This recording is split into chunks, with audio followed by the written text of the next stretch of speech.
నమస్తే. ప్రస్తుతం నాతో పాటు ఉన్నారు ఆర్మూర్ ఎమ్మెల్యే పైడి రాకేష్ రెడ్డి. రైట్, ఈ మధ్య కాలంలో సోషల్ మీడియాలో ఈయన ఇంటర్వ్యూస్ ఎంత బాగా ఫేమస్ అవుతున్నాయో మనందరం చూస్తూనే ఉన్నాం. ఒక్కసారి తెలంగాణ రాజకీయాల గురించి ఆయనతో పాటు చర్చించే ప్రయత్నం చేద్దాం. నమస్తే సార్. నమస్తే. నమస్తే రాధా. ఎలా ఉన్నారు? చాలా బాగున్నాను. ఎక్కడ చూసినా మీ ఇంటర్వ్యూసే. అది ప్రజల ఆశీర్వాదం.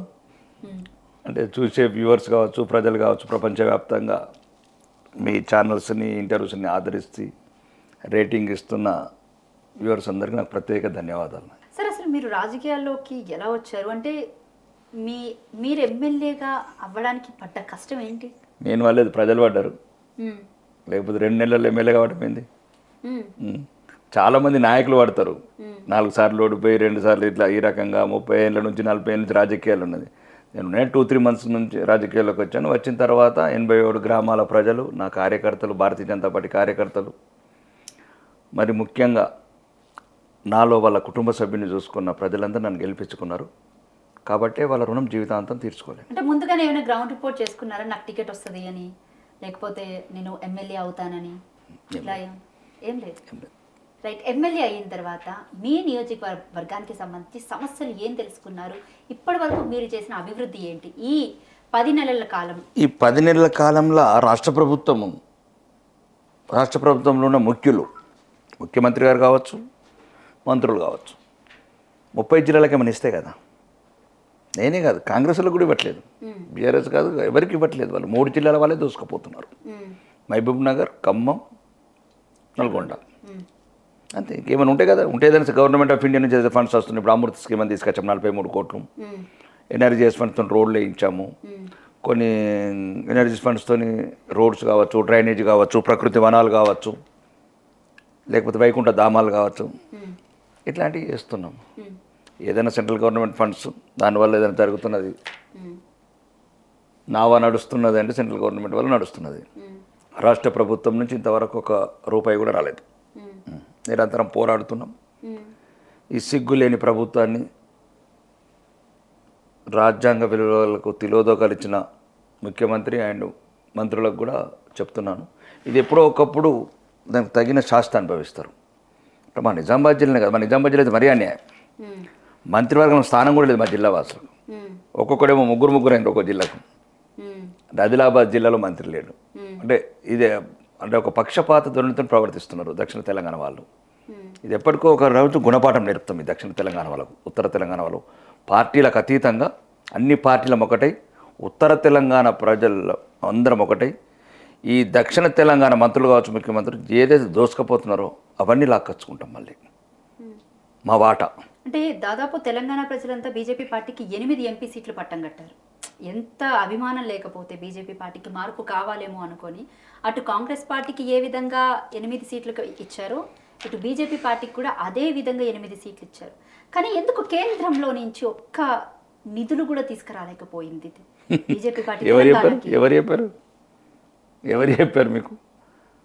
సుమారు 36,000 కోట్ల రైల్వే ప్రాజెక్ట్ కావచ్చు, రోడ్ హైవేస్ ప్రాజెక్ట్ కావచ్చు, ఈరోజు 17,000 కోట్ల రీజనల్ రింగ్ రోడ్. ఏమిచ్చారు? పక్క రాష్ట్రంలో ఎందుకు వాళ్ళ మీద వాడు ఏడుస్తున్నారు? అంటే ఎంతసేపు ఆంధ్ర వాళ్ళంటే ఇంత కక్ష ఎందుకు? ఈ రేవంత్ రెడ్డి సర్కారుకు ఎందుకు ఇంత కక్ష? వాళ్ళేదో పాపం 50 ఏళ్ళు మన తెలంగాణలో కష్టపడి రాష్ట్రాన్ని, హైదరాబాద్ని క్యాపిటల్గా ప్రతి మూల ఆంధ్ర వాళ్ళ శ్రమ బిందువులు ఉన్నాయి, చెమట బిందువులు ఉన్నాయి. హైదరాబాద్ అభివృద్ధి ఎవడు చెప్తున్నాడు? ఎవడన్నా బుద్ధి తలకైనాడు రండ్రా, నేను మాట్లాడతావు ఓపెన్ డిబేట్లు ఎక్కడన్నారండి. ఈరోజు ఈ హైదరాబాద్ అభివృద్ధి మ్యాక్సిమం 50 సంవత్సరాలు, 60 సంవత్సరాలు ఆంధ్ర వాళ్ళ చెమట చుక్కలు ప్రధాన పాత్ర వహించారు. ఈరోజు మా హైదరాబాద్ ముందు నుంచి 5వ సిటీ డెవలప్లో ముందు నుంచి నిజాం ఉన్నప్పుడు అది వేరే విషయం. కానీ ఈరోజు వనస్థలిపురం కావచ్చు, కూకటిపల్లి కావచ్చు, మియాపూర్ కావచ్చు, కోంపల్లి కావచ్చు, 4 వైపులా విస్తరించిందంటే అలా వాళ్ళు ఒక ప్రధాన పాత్ర పోషించారు. ఓకే, కొన్ని వైషమ్యాలు వచ్చినాయి, కొందరు దుర్మార్గులు రెచ్చగొట్టినరు. దాంట్లో అప్పుడున్న రాజకీయ నాయకులు తప్పు, ప్రజలు తప్పు కాదు. రాజకీయ నాయకులు ఇప్పుడు ఎట్లయితే దక్షిణ తెలంగాణ దోసుకపోతున్నాడు, అప్పుడు ఆంధ్ర వాళ్ళు ఇట్లా పవర్స్ని మిస్యూజ్ చేశారు కాబట్టి ఆ వైషమ్యాలు వచ్చి రేవంత్ రెడ్డికి కూడా ఇచ్చాము, 76,000 కోట్లు అప్పిచ్చాము. ఆంధ్రాలనేమో ఆ చంద్రబాబు నాయుడు అనుభవజ్ఞుడు, రాజకీయ అలా మంచి అనుభవం ఉంది కాబట్టి దాన్ని అభివృద్ధి వాడుకుంటున్నారు. ఇక్కడ అవినీతికి వాడుకుంటున్నారు కాంగ్రెస్ వాళ్ళు. కాంగ్రెస్ అంటేనే అవినీతి, అవినీతి అంటేనే కాంగ్రెస్. మేము ఏంది ఎక్కడ ఈరోజు రేషన్ బియ్యం ఎవరిస్తున్నారు, ఉజ్వల కనెక్షన్లు ఎవరిస్తున్నారు, జన్ధన్ ఖాతాలు ఎవరు, ముద్రా లోన్స్ ఎవరిస్తున్నారు, ప్రధానమంత్రి ఆవాస్ యోజన కింద రెడీ అన్న 3 లక్షలు ఇస్తామని చెప్పినాం. మీరు మీ వాటలే తీయాలి కదా. రాష్ట్ర ప్రభుత్వము ఆడలేక మధ్యలో ఉన్నట్టు తెలంగాణ ప్రజలకు ఏదైతే మసిపూసి మారడికాయ చేసి మడ్బె పెట్టే వాగ్దానాలు చేసి మోసపూరితమైన వాగ్దానాలు చేసి గద్దెనెక్కినారు. కాబట్టి మీలాంటి మీడియా మిత్రులు కూడా కొద్దిగా అర్థం చేసుకోవాలా. వాళ్ళ దాంట్లో ఏం సబ్జెక్టు, మనకేం కావాలి, రైట్?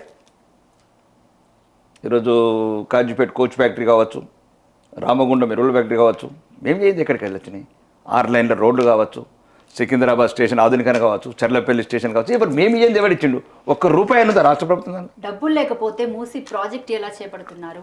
డబ్బులు అదొక అంటే కాలేజ్ ఫార్మాసిటీ ఎలా నిర్మించబోతున్నారు? ఏ ఫార్మాసిటీ? ఫోర్త్ సిటీ ఎలా నిర్మించబోతున్నారు? దేంట్లో గ్రాఫిక్స్ వెళ్ళినా, దేంట్లో ఫోర్త్ సిటీ, దేంట్లో చూసినావు నువ్వు? దేంట్లో చూసినావు? ఫోర్త్ ముచ్చట్లో చూసినావు. అది గ్రాఫిక్స్. ఏడ మూసి, ఎక్కడ చూసిన మూసిలో ఏం చేసిండ్రు ఇప్పటి వరకు? పేద ప్రజల కన్నీళ్ళు తప్ప ఏం మూసి ఏమైంది?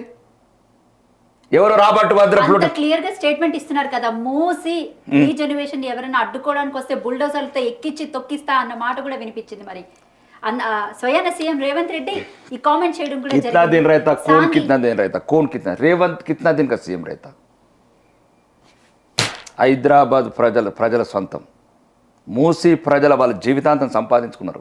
పక్కన ఏదైతే ఇల్లు కట్టుకున్నారో 60-70 ఏళ్ళు ఇళ్లలో పనిచేసి ఆటో రిక్షాలు దెక్కి ఈ రాజకీయ నాయకులు దుర్మార్గులాగా అవినీతి కుంభకోణాలు చేసి మంత్రులు ముఖ్యమంత్రులు కాలేదు వాళ్ళు.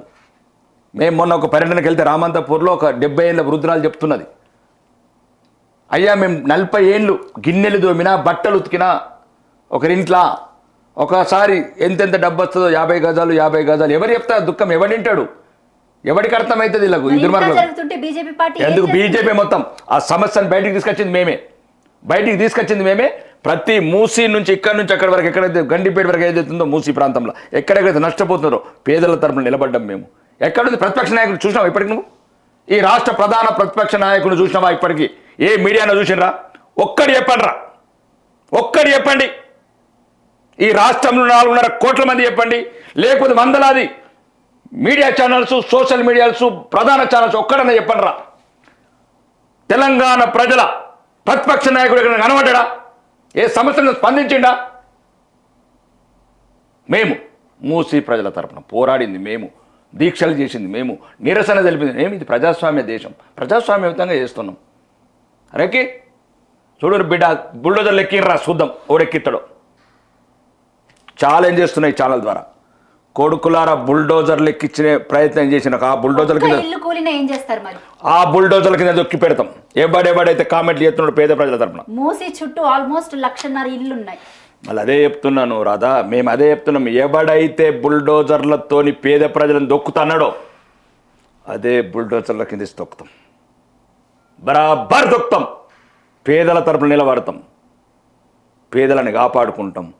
మూసి ప్రక్షాళన చేయాలంటే మేము చెప్పాం, నల్గొండకు సాగునీరు ఎలా తీసుకోవాలో చెప్పాం. ఒక పేదవాడి ఇల్లు ఊలగొట్టకుండా ఎలా తీసుకపోవచ్చు చెప్పినాం. 1,50,000 క్యూసెక్స్ కాదు, 1,75,000 క్యూసెక్స్. ఆ విడ్త్, ఆ డెప్త్. మరీ ముఖ్యంగా చెప్తున్నా, మీరు కావాలంటే నా దగ్గర ఇప్పుడు బుక్ లేదు, మీకు మొత్తం సైంటిఫిక్ డేటా ఇస్తాను. ముస్లిమ్స్ ఉన్న ఏరియాలో 115 మీటర్లు, హిందువులు ఉన్న ఏరియాలో 230 మీటర్లు లోపలికి. వీళ్ళు చూసుకుని దుర్మార్గులు. ఈ హిందూ ద్రోహుల పార్టీ, హిందూ ద్రోహుల ప్రభుత్వము, హిందువులను అనుగుణంగా అసహించుకునే కాంగ్రెస్ ప్రభుత్వం ఈ రకం కూడా మూసీలో కూడా హిందూ ముస్లిమ్సే. మేమేమంటున్నాము, ఈ రిటైనింగ్ వాల్స్ కొత్త టెక్నాలజీతో ఫస్ట్ నువ్వు మూసీలు ఏం చేయాలా? కెమికల్స్, ఏదైతే కెమికల్స్ కంట్రోల్ చేయాలా. ఛాంబర్స్ కావచ్చు, దాని కంట్రోలింగ్ కావచ్చు. ఫస్ట్ మూసీలో కెమికల్స్ కలవకుండా చూడాలి. ఏదైతే కూకట్పల్లి కావచ్చు, గాంధీనగర్ కావచ్చు, జీడిమెట్లై కావచ్చు, అది ఆపిన తర్వాత డ్రైనేజు మొత్తం ఇక్కడ నుంచి అక్కడ దాకా గొడవల దాకా మూసీల ఇదేనే డ్రైనేజు. ఫస్ట్ నువ్వు డ్రైనేజ్ కంట్రోల్ చేయి, ఇది కంట్రోల్ చేసి రిటైనింగ్ వాల్స్ చేసి బ్రహ్మాండంగా సాగునీరు పోతుంది. కావును మీకు డబ్బున్న వాళ్ళకి కావాలనుకుంటే మీ రాబర్ట్ వాద్రా, ప్రియాంక గాంధీ గారు ఫ్లోటింగ్ బోట్లలో తిరగాల.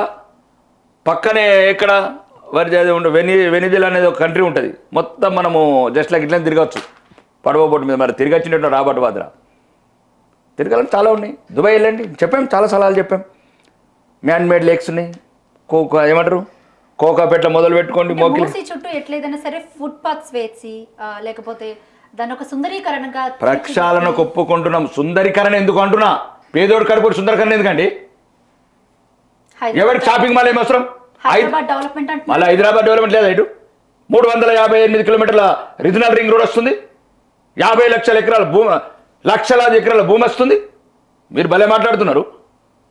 అవుటర్ రింగ్ రోడ్ ఇంకా కంప్లీట్ కాలేదు, మళ్ళీ రీజనల్ రింగ్ రోడ్ చూసారా? 358 కిలోమీటర్లు. ఇప్పుడు నార్త్ రైట్ దాంట్లో కొన్ని లక్షలాది ఎకరాలు ఉన్నాయి.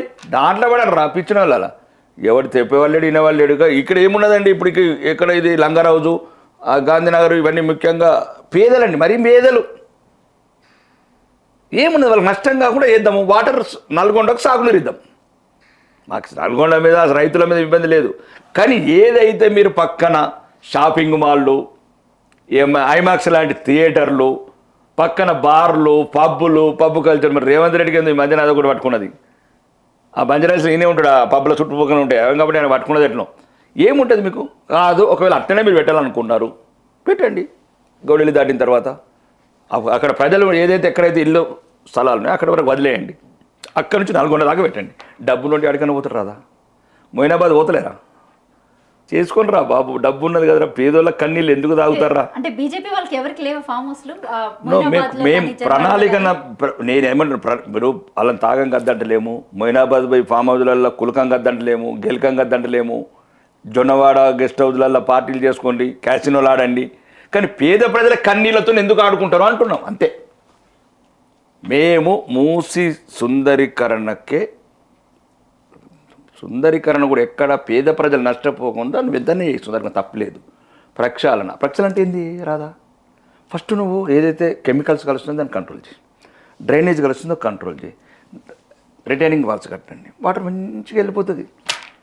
మీరు ఇందాక అన్నారు స్టేట్ దగ్గర అసలు బడ్జెటే లేదు అని చెప్పి, అదే స్టేట్ గవర్నమెంట్ దగ్గర దాదాపు దీనికి మూసి రీజెన్యువేషన్కి 1,50,000 కోట్లు ఖర్చు పెట్టబోతున్నారని న్యూస్ బాగా సర్క్యులేట్ అవుతుంది. అసలు ఎంతవరకు వాస్తవం? అంటే 1,50,000 కోట్లు పెట్టే అంత ఉందంటారా దానికి? ఈరోజు తెలంగాణ ప్రజల పాలిట అది ఒక గుదిబండ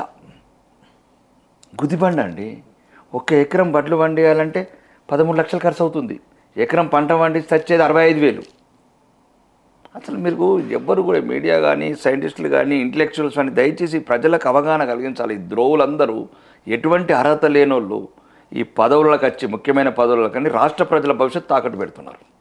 అంటే స్వయంగా కాంగ్రెస్ నేతలు ఈ 1,50,000 కోట్ల బడ్జెట్ని ప్రకటించడం జరిగింది. కొన్ని ఏం చేస్తారు? 1,50,000 కోట్లతో ఏం చేస్తారు చెప్పండి? పంచుకుంటారు కదా, దొంగలు పంచుకున్నట్లు. అలీబాబా, చాలీ చోరని పంచుకుంటారు. చెప్పండి ఏం చేస్తారు?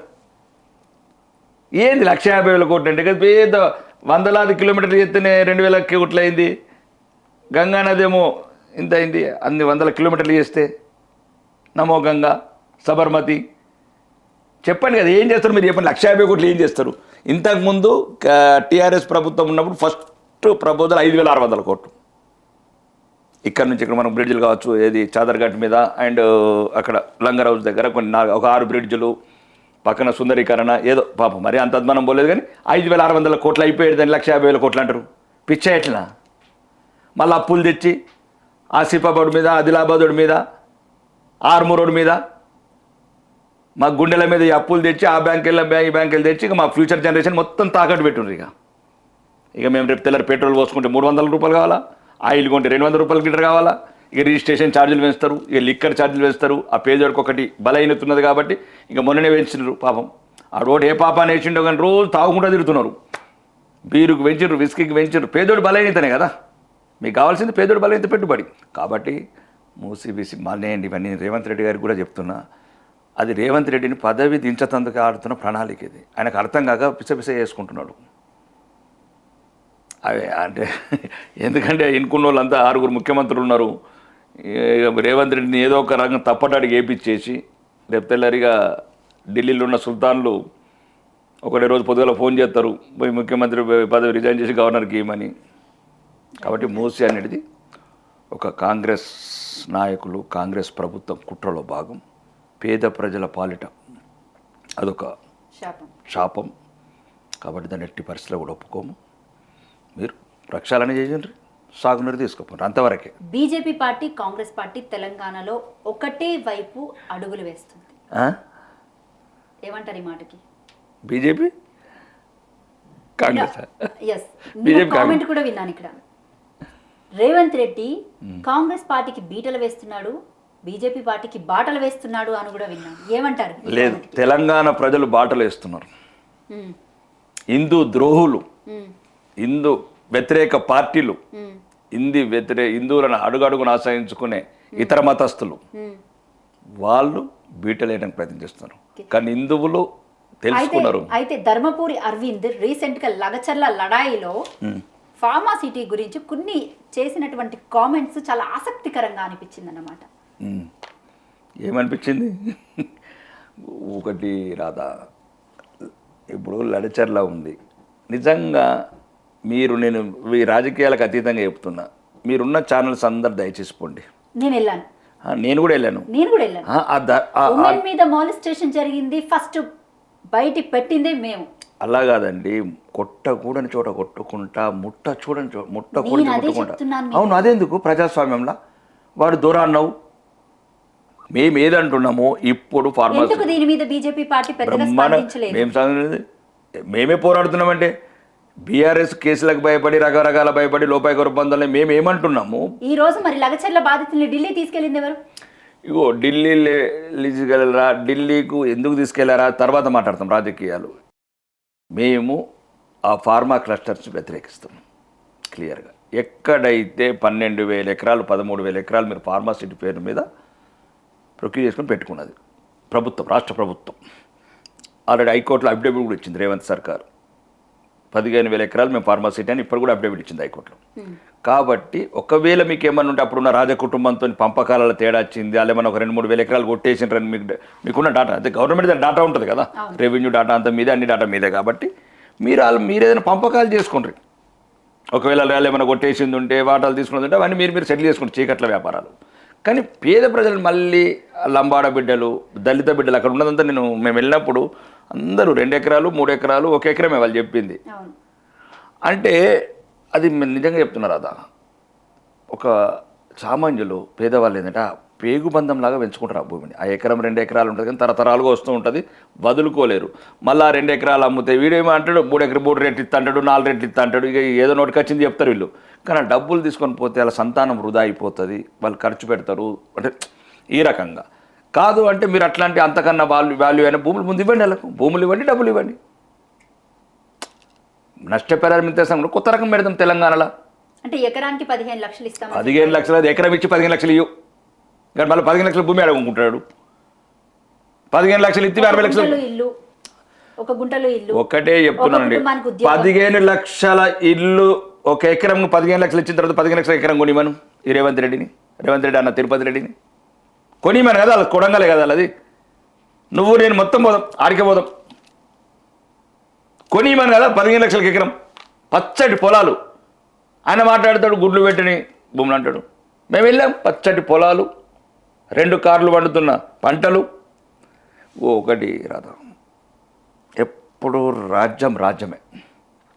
కాంగ్రెస్ ప్రభుత్వం అంటేనే ఇది ఒక రకమైన అవినీతి, అంటే పేదల పట్ల పక్షపాత ధోరణి, వాళ్ళని మోసం చేసి దగా చేసి కడుపులు కొట్టే పార్టీ. ప్రజలు ఇప్పుడిప్పుడే తెలుసుకుని నేను దమ్ముంటే చెప్తాను. ఇప్పుడు ఎలక్షన్కి వెళ్ళమని చూద్దాం. 60 సీట్లు కాదు, 6 సీట్లు కూడా రావు. ఇప్పుడు కొడంగల్ ఎవరిదండి? కొడంగల్ గౌరవనీయ ముఖ్యమంత్రి గారిది కొడంగల్ నియోజకవర్గం.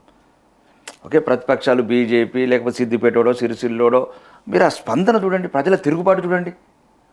ఆడవాళ్ళు 56,000 ఆడవాళ్ళు పాపం, వాళ్ళ వేషధారణ అంతా సామాన్యులు పేదవాళ్ళ వేషధారణ, చాలా పేదరికంగా ఉన్నారు. వాళ్ళ ఆవేశము, ఆక్రోశము, ఆవేదనతో రాళ్ళు కొడుతున్నారు. అయితే దాంట్లో ఎవరు ఉంటారు కదా 10% అన్నప్పుడు మేము ప్రతిపక్షాలుగా కొందరు ముందు ఉంటారు, నాయకత్వం వహిస్తారు, కొద్దిగా వాయిస్ కూడా ఎక్కువిస్తారు. అటువంటి టైంలో ప్రజలు కొద్దిగా ఉద్రేకం అవుతారు. మరి లగచర్ల వెళ్ళేటప్పుడు ఎందుకు డీకే అర్నాన్ కానీ ఈటెల రాజేంద్రన్ కానీ ఇలా కొంతమందిని ప్రివెన్షన్ ఆఫ్ అరెస్ట్ కింద ముందస్తు అరెస్టులు చేశారు? ఇప్పుడు ఒకటి అందులో ఒకసారి వాళ్ళకి రాష్ట్రం ముందు దోషులు నిలబడరు కాంగ్రెస్ ప్రభుత్వం, రేవంత్ రెడ్డి గారు. ఎందుకంటే కొడంగల్లోనే, అంటే ఇప్పుడు ఆయన ఏమంటారంటే, నేను స్టేట్మెంట్ చూసిన వరంగల్, నాకు అక్కడ 1000 ఎకరాలు కూడా నా దగ్గర చెప్పారంటే, మరి కొండరెడ్డిపల్లి దగ్గర పెట్టుకో, మీదే కదా 1000 ఎకరాలే కావాలట ఆయనకు. కొండరెడ్డిపల్లి రేవంత్ రెడ్డి గారి స్వగ్రామం ఉంది, వాళ్ళ అన్నదమ్ములకు వాళ్ళకి అందరు కలిపి వాళ్ళ బంధువులకు కలిపి 1000 ఎకరాలు అందులో పెట్టుకుంటారు. కావాల్సింది 1000 ఎకరాలే కదా రాదా. పేద ప్రజలు లంబాడ బిడ్డలది దళిత బిడ్డలది ఎందుకు మీకు 1 ఎకరం 2 ఎకరాలు పేగుబంధం పెంచుకున్నది? మీ సొంతంది 1000 ఎకరాలు ఉంది మీ కొండరెడ్డిపల్లిలో, అక్కడ పెట్టుకో ఫార్మా కంపెనీ, ఫార్మా క్లస్టర్. అది కూడా ఇంకా మనకు నిజాలు తెలియక నా కంపెనీ కూడా వాళ్ళ అల్లుడు ఏదో భాగస్వామ్యం ఉంది షేర్స్ ఉన్నాయని అంటున్నారు. ఇక మీరే పెట్టుకోండి, మీ భూములు మీ ఫార్మాలు మీ అన్ని పెట్టుకోండి. అనవసరంగా పేదవాళ్ళది కరెక్ట్ కాదు. దీనికి తగిన సమాధానం ప్రజలు ఎదురు చూస్తున్నారు.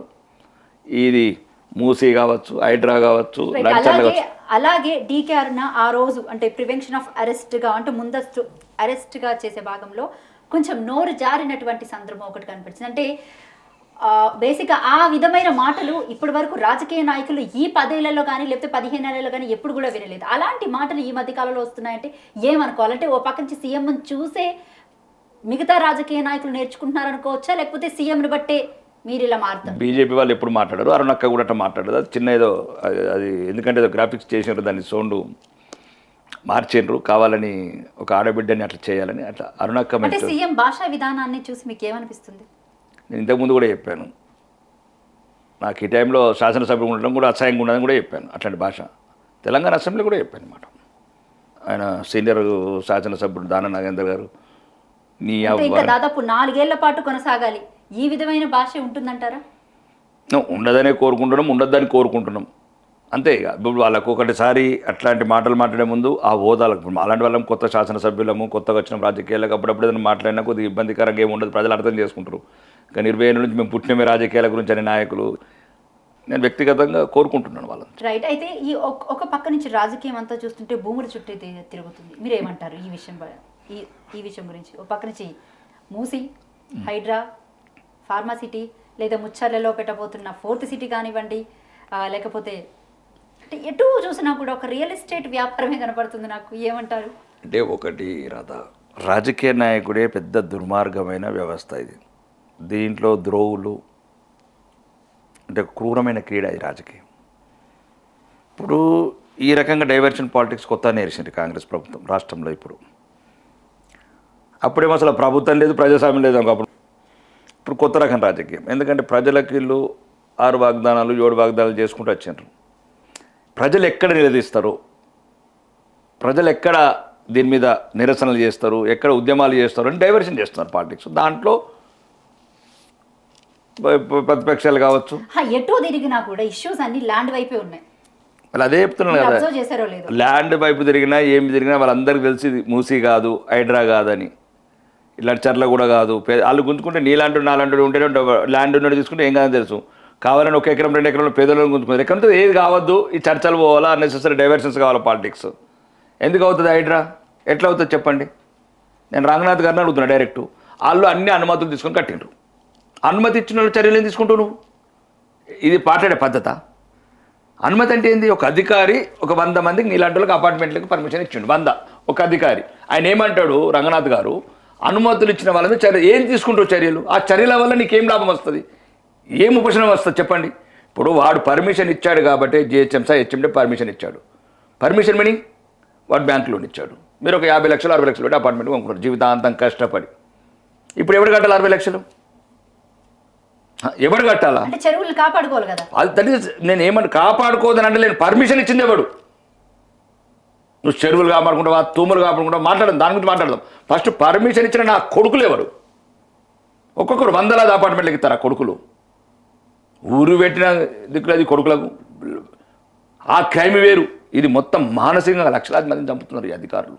ఏమనుకుంటారు? ఎంత సింపుల్గా అంటున్నారు రంగనాథ్ గారు, వాళ్ళ మీద చర్య తీసుకుంటాం. నీ 100 రూపాయలు నీ A4 వైట్ పేపర్ వైట్ పేపర్కు నువ్వు రాస్తే ఆడు గీస్తే ఆడు కోర్టుకో అసలు 30 ఏళ్ళు అవుతుంది. ఫాతిమా కాలేజ్ విషయంలో మరి బీజేపీ వాళ్ళు ఎందుకు పెద్దగా ఫైట్ చేయలేకపోయారు? మళ్ళీ మీరు చూస్తలేరు మా ఉద్యమాలు. ఈ హైడ్రా ఆగింది మా వాళ్ళనే, ప్రతిది ఆగింది మా వాళ్ళనే. చెప్తున్నా ఫాతిమా కాలేజీ అయిపోయినా అందరికన్నా ముందు లేవనెత్తిందే మేము. నడి చెరువులో కట్టిన ఫాతిమా కాలేజీని కూలగొట్టిన తర్వాత హైడ్రా మొదలు పెట్టినాం. అవును, ఎందుకు మరి దాన్ని కూడా కూలగొట్టించుకోలేకపోయారు? మేమెందుకు కూలగొట్టించుకోమండి? ప్రభుత్వం మాకు ఏమనండి, ప్రభుత్వం కూలిస్తాం, గంట రూపాయలు కూలగొడతాం, బుల్లెదర్ లానే పెడతాం, యూపీసీ లాగే వాంపేర్ లాగా. అదే ఏమంటున్నారు మీరు? యూపీ నుంచి తెప్పిస్తాం బుల్డోజర్లు అంటున్నావు కదా. మేము అనేది ఏమంటున్నామమ్మా, మీరు గమనించాల్సింది అంటే మధ్య తరగతి వాళ్ళు పర్మిషన్ ప్రభుత్వ అనుమతులతో కట్టుకున్నారు. మేము హైడ్రాకు వ్యతిరేకం కాదు, చెరువులకు వ్యతిరేకతం కాదు. మేము ఏదైతే ప్రభుత్వం తప్పు చేసిందో, ఏమని జిహెచ్ఎంసీ హెచ్ఎండి అంటే ప్రభుత్వం అంటే ఒక విశ్వాసం, ప్రభుత్వం అంటే ఒక నమ్మకం. ఆ నమ్మకంతో నువ్వు కట్టుకున్నావు కాబట్టి నీది ఎంత ఉందో ఎస్టిమేషన్ వేసి నువ్వు ఫస్ట్ నష్టపోయారు. ఎందుకంటే అది గవర్నమెంట్ చేసిన తప్పిదం. నువ్వు అధికారులకు ఉరి పెట్టుకుంటావా లేకపోతే ఊటికి పంపించుకుంటావా నీ ఇష్టం. ఆ అధికారుల వల్ల, ప్రభుత్వ విశ్వాసం వల్ల, ప్రభుత్వం మీద నమ్మకం వల్ల వాళ్ళు ఇల్లు కట్టుకున్నారు. దానికి ఒక స్వతంత్ర సంస్థను ఏర్పాటు చేసి అనుమతులు అన్నింటికి మొత్తం నష్టపరిహారం తీసి అవన్నీ వాళ్ళకి నష్టపరిహారం ఇచ్చినాక కూలగొట్టుకో. అది ప్రభుత్వ తప్పని మేము అంటున్నాం. దాన్ని చెప్పండి, దాంట్లో మేము తప్పనేది ఉంటుంది. అప్పుడు నువ్వు ఎఫ్టీఎల్ పెడతావా, బఫర్ జోన్ పెడతావా, కాకరకాయ పెడతావా, నీ ఇష్టం అది. ఫస్ట్ మధ్యతరగతిని ఏంటండి ఇక వీడియోలో చూడండి దయచేసి. మీరు మీడియా ఎట్లా మాట్లాడుతామని కళ్ళు ఇట్లా మసిలిపోతుందండి రక్తం. 40-50 ఏండ్లండి భార్యాభర్తలు ఉద్యోగం చేసి బొమ్మన బదసు చందన బదసు బట్ట దొంగల పనిచేసి ఒకరు కారు నడుపుకొని, ఒకరు పచ్చళ్ళు అమ్ముకొని, ఒకరు సౌకర్య పుడిచి పెట్టుకొని రూపాయి జమ చేసి ఒక అపార్ట్మెంట్ 50 ఏళ్ళకి కడితే ఈ దుర్మార్గులు, ఈ రాజకీయ నాయకులు ఆడి కడుపు కొట్టడం ఏందండి? మళ్ళీ కోలుకుంటుందా కుటుంబం? వాళ్ళకి ఆ శక్తి కూడా వస్తుందా? ఇప్పుడు వాడు ప్రయోజకుడు అయితే 20-25 ఏళ్ళకు 30 ఏళ్ళు కష్టపడి 60 ఏళ్ళకి వచ్చిండు. 60 ఏళ్ళకు వాడు కట్టుకున్న అపార్ట్మెంట్నో ఇల్లునో గోలో కొడితే మళ్ళీ వాళ్ళకి శక్తి వస్తుందా చెప్పండి? రాదా? నిజంగా చెప్పండి. మీరు అవుతాడా? మరి 20 ఏళ్ళ యువకుడు అవుతాడా? అంటే ఈ దుర్మార్గులు మళ్ళీ వాళ్ళ కుటుంబంలో ఉన్న పిల్లలు వాళ్ళు కోలుకుంటారా? ఆ నిరాశతోని అది సరిగ్గా చదువుకోలేరు, మళ్ళీ వేరే తప్పుదోవ పడతారు, డ్రగ్స్ కలగబట్టి అవుతారు. ఎందుకంటే ఒక నిరాశ లోనవుతారు. కాబట్టి మేమేమంటున్నాం, మీరు ప్రభుత్వ అనుమతితో కట్టుకున్నారు కాబట్టి ఫస్ట్ నష్టపరిహారం ఇవ్వండి, ఇచ్చిన తర్వాత. రైట్. కాంగ్రెస్ ప్రభుత్వం దాదాపు 11 నెలల కావస్తుంది. ఇంకొక 10-15 రోజుల్లో విజయోత్సవాలు రెడీ అవుతున్నారు. 9 నుంచి 14 తారీఖు వరకు చాలా ఘనంగా, చాలా పెద్ద ఎత్తున మన తెలంగాణ రాష్ట్రంలోని విజయోత్సవాలు ప్రారంభించబోతున్నారు. ఏం చెప్తారు దీని గురించి? అంటే ఈ 11 నెలల పాలన మీకు అసలు ఏ విధంగా ఏమనిపిస్తుంది చూస్తుంటే? ఒక శాసనసభ్యుడిగా చెప్తున్నాను, మహిళలకు 1,83,00,000 మహిళలకు మహాలక్ష్మి కింద 2,500 ఇస్తామన్నారు. ఇచ్చారా? వితంతులకు కానీ అరువులకు కానీ అందరికీ 4,000 చేస్తామన్నారు పెన్షన్. ఆయన నోటుతున్నారు ప్రభుత్వం. ఒక నెల ఆగండి, మీరు 2,000 బదులు 4,000 తీసుకుందామని. హ్యాండిక్రాఫ్ట్స్కు 6,000 ఇచ్చారా? పెన్షన్లు పెంచారా? 4,000 చేశారా? చేయలేదు. 6,000 చేశారా? చేయలేదు. ఒక ఇందిరం ఇల్లు కట్టారా? ఒక్కిల్లు. సంవత్సరంలో ఒక్కిల్లు. ఒక్క పెన్షన్ ఇచ్చారా? ఒక రేషన్ కార్డు ఇచ్చారా?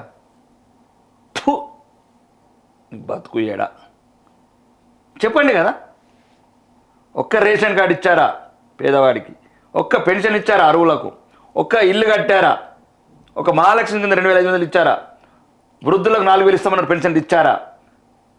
వికలాంగులకు 6,000 ఇస్తామన్నారు ఇచ్చారా? ఆటో రిక్షా డ్రైవర్లకు 12,000 ఇస్తామని ఇచ్చారా? కౌలు రైతులకు 15,000 ఇస్తామని ఇచ్చారా? రైతు బంధు కూడా తీసేసారు కదా. ఇక అది ఒకటి చెప్పారు, రుణమాఫీ. ఆ రుణమాఫీలో కూడా 70 లక్షల మందికి రుణమాఫీ ఇస్తున్నారు, ఎటువంటి షరతులు లేకుండా 2 లక్షలు. ఈరోజు నేను చెప్తున్నాను, రండి చర్చకు రండి, చూపిస్తానండి.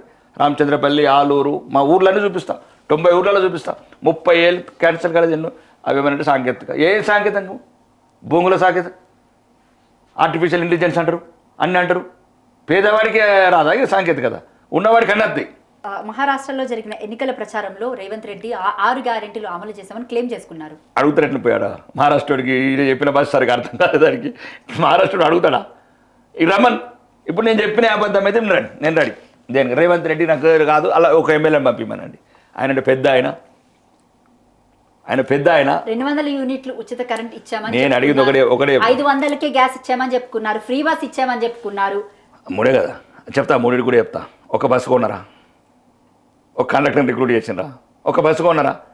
తెలంగాణ ఆడబిడ్డల అమాయకులని అలా ఆరోగ్యంతో ఆడుకుంటున్నారు ఈ దుర్మార్గులు.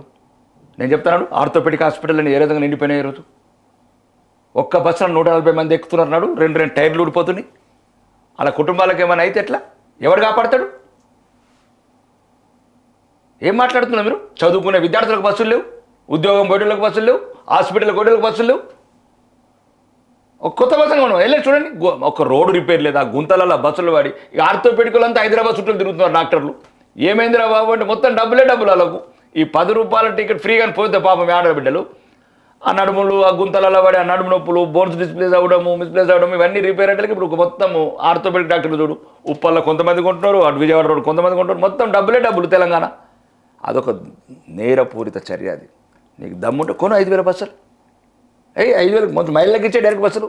అప్పుడు నువ్వు ఉన్నట్లు ఇచ్చినట్టు మంది నెత్తులు మా కత్తులు ఇంకొకటి కత్తులు. తెలంగాణ రాష్ట్రం కాంగ్రెస్ పార్టీ వచ్చిన తర్వాత చాలా సుభిక్షంగా చాలా ప్రశాంతంగా ఉంది అంటున్నారు. లడచర్ల గల్లలు పట్టినాడు అదే స్వేచ్ఛ. రాళ్ళు పెట్టి కొట్టడం, రాళ్ళు అంటే అలా ఆవేదన. అది అట్లా కొట్టకూడదని మేము అధికారులని అట్లా కొట్టకూడదని మేము బహిరంగంగా ఖండించినాం. అది వేరే విషయం. అంటే అలా ఆవేదనగా అధికారులు కూడా చెప్తున్నాం. మీరు కూడా ఎవడో పైనోడు చెప్పి నేను ఇష్టం ఉన్నట్టు నోటిఫికేషన్ జారీ చేసుకుంటారు, ఇదే కార్యాచరణ అవుతుంది. మీరు కూడా ప్రజల మనోభావాలు ఎరగండి, అది ప్రభుత్వానికి నివేదించండి. ఇంటెలిజెన్స్ డిపార్ట్మెంట్ కావచ్చు, ఇక లాఠీలు ఉన్నాయి కదా, తూటాలు ఉన్నాయి కదా, అంటే ఎట్లా ఎన్నొద్దుంటుంది లాఠీలు తూటాలు. రైట్, మార్పు ఎలా ఉంది మరి? మార్పు ఈ కాంగ్రెస్ దక్షిణ తెలంగాణకు వనికి వచ్చింది. ఇక తెలంగాణ ప్రజలకు వనికి రాలేదు. కానీ అందుకోసమే కదా, మార్పు వల్లనే కదా మాకు భారతీయ జనతా పార్టీని ఇష్టపడుతున్నారు. 8 ఎమ్మెల్యే సీట్లుంటే 8 ఎంపీ సీట్లు గెలిపించారు. 36% ఓట్లు వచ్చినాయి. రేవంత్ రెడ్డి వచ్చినంత మార్పు వచ్చింది. పాపం బీజేపీ పార్టీకి బాగా బాటలు వేసినట్టుంది. అయితే రేవంత్ రెడ్డే కాదు, ఈ దక్షిణ తెలంగాణ మంత్రులందరూ మాకు బాటలు వేసినట్లే. బాటలు వేసినట్లు. రెండోది కాంగ్రెస్ ప్రభుత్వం కూడా అసహించుకుంటున్నారు జనాలు. ఏదో అప్పుడున్న బాధలు అర్థం కాలేదు. కొడుకు ఇట్లుండాలి ఇట్లా అయిపోయినట్లు వాళ్ళు ఏదో రకరకాలుగా అనుకుంటున్నారు ప్రజలు. మొత్తానికి ప్రజాస్వామ్యంలో అయితే ఒక మార్పు అయితే జరిగింది. కానీ వీళ్ళు కూడా కాంగ్రెస్ ఈ పిచ్చి ఆలోచనలు మానేసి హైడ్రా, మూసి అండ్ లడ్చర్ల లాంటి క్లస్టర్లు అవిట్లా పోకుండా మీరు ఏదైతే కొద్దిగా కడుపు కట్టుకుంటామన్నది మరి కడుపు విడిచిపెట్టినటువంటి రేవంత్ రెడ్డి కడుపు కట్టుకొని 1 సంవత్సరం అవినీతి చేయకపోతే దాని ఇవన్నీ చేయొచ్చు అన్నాడు. మరి వాళ్ళు ఎక్కడోళ్ళు అక్కడ అవినీతి చేస్తున్నట్టున్నారో వీళ్ళకి డబ్బులు వస్తలేవన్నట్లున్నాయి. ప్రజలకు ఏవైతే వాగ్దానాలు చేసినారో అవి మొదలు పెట్టండి. లేటెస్ట్ ఒక ఇష్యూ గురించి మాట్లాడదాము. తెలంగాణ రాష్ట్రంలో బేసిక్గా గురుకుల పాఠశాలలో చాలామంది విద్యార్థులు పురుగుల అన్నం తిని అస్వస్థకి గురైనటువంటి సందర్భం కనిపించింది. అంటే రీసెంట్గా ఈ రోజు నిమ్స్ హాస్పిటల్లోని వాంకేడ్ నుంచి ఒక అమ్మాయి నిమ్స్ హాస్పిటల్లో జాయిన్ అయింది. దాదాపు 10 రోజుల నుంచి హాస్పిటల్లోనే ఉండే తనకి ఆల్మోస్ట్ ఆ పురుగుల అన్నం కలిసిన ఫుడ్ తిని ఫుడ్ పాయిజన్ అయ్యి దాదాపు 10 days నుంచి ఉన్న మల్టిపుల్ ఆర్గాన్స్ అని డ్యామేజ్ అయ్యాయి అమ్మాయికి. అమ్మాయి పరిస్థితి లిటరలీ బ్రెయిన్ డెడ్ అయ్యింది. సో కష్టం అని అంటున్నారు. అండ్ ఈ విషయాన్ని బయటకు కూడా రానివ్వట్లేదు. ఏం చెప్తారు? ఒకటి రాదా,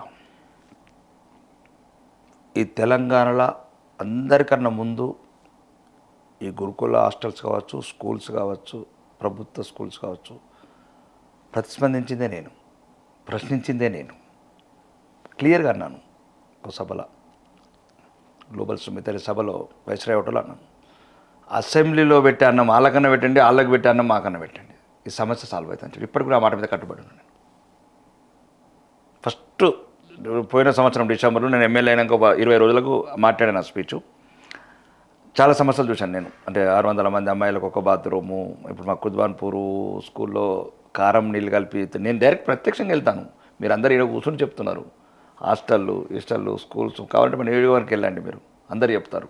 ఒక ఎమ్మెల్యే 50 ఏళ్ళ తర్వాత ఫస్ట్ వస్తున్నాడని, 50 ఏళ్ళ తర్వాత హాస్టల్. అంటే ఈ గుడ్డి ప్రభుత్వము, హృదయం లేని ప్రభుత్వము, ఢిల్లీకి ఏదైతే ఇట్లాంటి అవినీతి చేసుకుంటే అవినీతి మూటలు ఢిల్లీకి పంపించే నాయకులు, ఇప్పటికీ 30 సార్లు ఢిల్లీకి వెళ్ళిన ముఖ్యమంత్రి, ఉప ముఖ్యమంత్రి, వీళ్ళకి పరిపాలన మీద ఏముంది? ప్రజల మీద ఏం ప్రేమ ఉంది? అప్పుడున్న ప్రభుత్వం వ్యతిరేకత మీద వీళ్ళు ఎన్నుకొని ప్రజలు ఇంకా బాధపడుతున్నారు. పెనం మీదకి వెళ్ళి పొయ్యిలో పడ్డట్లని చెప్పే పరిస్థితి తెలంగాణ ప్రజలది. కాబట్టి ఈ దారుణాలు మేము కూడా ఇబ్బందికరంగా ఉంది. ప్రతి సమస్య ప్రశ్నిస్తున్నాం. ఇప్పుడు జరిగే అసెంబ్లీ సమావేశాల్లో కూడా ఈ సమస్యను ప్రశ్నిస్తాం. వాళ్ళు చిన్న పిల్లలు, జాతిరత్నాలు, భవిష్యత్తు భారతదేశం వాళ్ళది. బతికేం చేస్తాడు వీడు రాజకీయ నాయకుడు? ఆ 20 ఏళ్ళ బిడ్డలు చచ్చిపోతుందని మేము కోరుకుంటున్నాం. నిమ్స్ హాస్పిటల్లో ఉన్న అమ్మాయికి మరి అంటే వెళ్ళి విజిట్ చేసే అవకాశం ఇప్పుడు ఒకటి ఏంటంటే కొన్ని సంఘటనలలో విజిట్ చేస్తాము, ప్రతిపక్షంగా మేము మద్దతు ఇస్తాము, అధికారులతో మాట్లాడతాము, డాక్టర్లతో మాట్లాడతాము. అది కాదు, దాంతోపాటు ఈ ప్రక్షాళన వేయాలి. నేను వెళ్తున్నాను, మీటే బిల్లు ఇస్తలేరంటే రమ్మని, దమ్ముంటే రమ్మని. ప్రభుత్వంలో ఏమాత్రం వస్తాడు రమ్మని నాతో చెప్తాను. ఆలూరు, ఆరుమూరు మధ్యాహ్నం పెట్టి బిడ్డలకు బిల్లు ఇస్తలేరు. 4 నెలలు 5 నెలలు వాళ్ళు పాపం చిన్న అంటే చిన్న ఎవరైనా పెద్ద పెద్ద రాజకీయ నాయకులు వెళ్తుంటే కూడా వాళ్ళతో డైరెక్ట్ గా స్టూడెంట్స్ ఇంటరాక్ట్ అయ్యి నాకు ఆకలేస్తుంది అన్నం పెట్టండి సార్ అన్న స్టేజ్కి వచ్చారు. నో, ఇప్పుడు ఒకటి ఆకలి అయిందా అన్నం పెట్టడు కాదు. ఫస్ట్ ప్రభుత్వంలో ఎవరైతే పరిపాలన చేస్తారో వాళ్ళ కనీసం ప్రజల పట్ల ప్రేమ ఉండాలి, కనీస బాధ్యత ఉండాలి. ఎక్కడ ఉంటాడండి పేదవాడు? అంటే ఇలాంటి దౌర్భాగ్య స్థితి రావడం ఎంతవరకు కరెక్ట్ అంటారు? అంటే స్టూడెంట్స్ అంటే ప్రజలు కూడా నిర్ణయించుకోవాలండి. ఎప్పుడూ ఆవేశంతోని ఆవేదనతోని తప్పుడు నిర్ణయాలు తీసుకుంటే ఇట్లాంటి సమస్యలు వస్తాయి. 5 నిమిషాలు ఆలోచించరు. ప్రజలు నిర్ణయం తీసుకున్నారు కాబట్టే కదా ఈ రోజు బీఆర్ఎస్ పార్టీ నుంచి కాంగ్రెస్ పార్టీకి ఓట్లేసి మరి ప్రభుత్వానికి మేము అదే అంటున్నామండి. ఇప్పుడు ఇదొకటి అవినీతి పూరితమైన ప్రభుత్వము, అభివృద్ధి నిరోధక ప్రభుత్వము, పేద ప్రజల పట్ల ఒక మోసపూరిత ప్రకటనలు చేసి వదిలేసే ప్రభుత్వము. కాబట్టి ప్రజల పట్ల ఇప్పుడు ఉదాహరణకు ఉందండి, 83 కోట్ల మందికి మేము ఉచిత బియ్యం ఇస్తున్నాం, 8 కోట్ల మందికి ఉజ్వల గ్యాస్ కనెక్షన్లు ఇస్తున్నాం, పంట వండించడానికి ఎరువుకిస్తున్నాం ఎకరానికి 18,000. కాబట్టి ప్రజలు కూడా ఆలోచించాలండి. ఇవన్నిటితో పాటు ధర్మం, దేశం ఇవి కూడా ఉండాలి కదండి. అభివృద్ధి ఒకవైపు, ఆత్మాభిమానం ఒకవైపు, ఆత్మగౌరవం కూడా లేకుంటే ఎట్లా బతుకుతారు? ఇప్పటికి చాలా చోట్ల కూడా ఈ మధ్య కాలంలో కమ్యూనల్ ఇష్యూస్ కూడా బాగా ఎక్కువ అవుతున్నట్టు, గుళ్ళ మీద దాడులు కానివ్వండి, లేకపోతే విగ్రహాల ధ్వంసం కానివ్వండి, ఇవన్నీ బాగా ఎక్కువ అవుతున్నట్టు. కాంగ్రెస్ అంటేనే అది ముస్లిం అనుకూల ప్రభుత్వం అండి. అది మజ్లిస్ ప్రభుత్వం. అది మేము చిన్నప్పుడు చెప్తే నమ్మేవాళ్ళం కాదు. ఇప్పుడు ఒక శాసనసభ్యుడిగా చెప్తున్నాం కదా, టోటల్లీ అది హిందూ వ్యతిరేక ప్రభుత్వం. హిందువులు గుళ్ళు అంటే ఇప్పుడు అదే ఒకవేళ వేరే మతస్థులకు ఏదైనా జరిగింది అనుకుంటే వరకు ఏదో పెద్ద హంగామా చేసేవాళ్ళు రాష్ట్రం అంతా. అంటే ఆ గుళ్ళ మీద, మసీదుల మీద, చర్చల మీద జరగాలని నేను కోరుకుంటలేను. కానీ హిందువులే ఇంత చులకన ఎందుకు అయ్యారు ఈ రాష్ట్రంలో? సుమారు 15-20 గుళ్ళు ఇప్పుడు ఈ రీసెంట్ 3 నెలలనే. మొత్తానికి తెలంగాణ వ్యాప్తంగా 100 గుళ్ళు. తెలంగాణ ప్రజలు కూడా నిర్ణయించుకోవాలండి. ముఖ్యంగా హిందువులు కలిసి ఉంటేనే నిలుస్తాం, కలిసి ఉంటేనే గెలుస్తాం. విడిపోతే పడిపోతాం. ఏక్ रहेगा तो भी सेफ रहेगा, जैसा जो ऊपर बोल रहे हैं हम लोगों को वो बात चाहिए. చూస్తున్నాం అడుగడుగున అవమానం, అడుగడుగున ముస్లింలకు క్రిస్టియన్లకు సపోర్ట్ ఈ ప్రభుత్వాలు. హిందువులు అంటేనే ద్వేషం. ఎట్లయితే నెహ్రూ కాడికి వెళ్ళి మొదలైంది, ఇందిరాగాంధీ అంతే, సోనియా గాంధీ అంతే, రాహుల్ గాంధీ అంతే, మొత్తం గాంధీలు ఈ జాతి, హిందూ జాతి అంటే అసహించుకునే కుటుంబం అది. కాబట్టి మేము తప్పు పట్టలేము. మా ప్రజల్ని చైతన్యపరుస్తాం, హిందూ ప్రజల్ని మేల్కొల్పుతాం. ఈ గుళ్ళకు మా ప్రభుత్వం వచ్చిన తర్వాత కొన్ని చూడమని గుళ్ళు చూద్దాం. త్వరలో కోమటిరెడ్డి వెంకటరెడ్డి బీజేపీ పార్టీలోకి రాబోతున్నారని అంత పెద్ద రాజకీయ నాయకుడు కాదు నేను. మరి నేను మామూలు శాసనసభ్యుని, వాళ్ళు సీనియర్ మంత్రులు, పెద్ద వాళ్ళు, రాజకీయ అనుభవం ఉన్నవాళ్ళు. రాజకీయ నిర్ణయాలు అనేది నాకు పెద్ద సంబంధం లేదు. నేనైతే ఎంతసేపు దేశం, ధర్మం. ఒకవేళ వస్తానంటే ఏంటి సార్? అది మళ్ళీ నా స్థాయే కాదు. అది నేను ఒక మామూలు ఎమ్మెల్యేని. అది పెద్దవాళ్ళు చూసుకుంటారు. ఆ ఊహాజనిత ప్రశ్నలకు జవాబులు కూడా ఇవ్వలేము. Thank you sir, thank you so much sir. మీ విలువైన సమయాన్ని మాకు కేటాయించినందుకు. ఇది ఆర్మూర్ ఎమ్మెల్యే బై రాకేష్ రెడ్డితో ప్రత్యేక ఇంటర్వ్యూ. మరొక ఇంటర్వ్యూతో మళ్ళీ కలుద్దాం. Thank you.